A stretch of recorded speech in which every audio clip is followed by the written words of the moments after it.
13ই মে থেকে ইংল্যান্ডের ইউনিভার্সাল ক্রেডিটে নতুন নিয়ম। যুক্তরাজ্যে যারা ইউনিভার্সাল ক্রেডিট নেন তাদের জন্য নতুন একটি নিয়ম কার্যকর করা হয়েছে এবং এই নিয়মটি 13ই মে থেকে কার্যকর করা হয়েছে। নিয়মে বলা হয়েছে যারা ইউনিভার্সাল ক্রেডিটের সুবিধা নেন তাদেরকে এখন থেকে 18 ঘন্টা কাজ দেখাতে হবে একজন ব্যক্তির জন্য, যেটি আগে ছিল 15 ঘন্টা। যুক্তরাজ্যের সরকারের পক্ষ থেকে বলা হয়েছে এর মাধ্যমে যারা বেনিফিট নেন তারা স্বাবলম্বী হবেন এবং স্বাধীনভাবে চলাফেরা করতে পারবেন। এ কারণে প্রায় 1,80,000 সুবিধাভোগীদের নতুন করে কাজ খুঁজতে হবে। যুক্তরাজ্যের সরকারের পক্ষ থেকে একটি আর্নিং সেশন নির্ধারণ করে দেওয়া হয়েছে, যেটি আগে ছিল 617 পাউন্ড, যেটা বাড়িয়ে করা হয়েছে 892 পাউন্ড।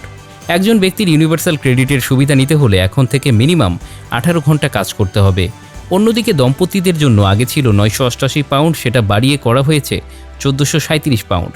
যারা এর নিচে আয় করবে তাদের কোচের সাথে নিয়মিত দেখা করতে হবে অথবা তাদের আয় বাড়াতে হবে। গত মাসে ব্রিটিশ প্রধানমন্ত্রী ঋষি সুনাক এই নিয়মের কথা বলেছিল, যেটা 13ই মে থেকে কার্যকর করা হয়েছে এবং ভবিষ্যতে কনজারভেটিভ সরকার যদি আবারও ক্ষমতায় আসে তাহলে এই নিয়ম আরও কঠিন হতে পারে বলে ধারণা করা হচ্ছে।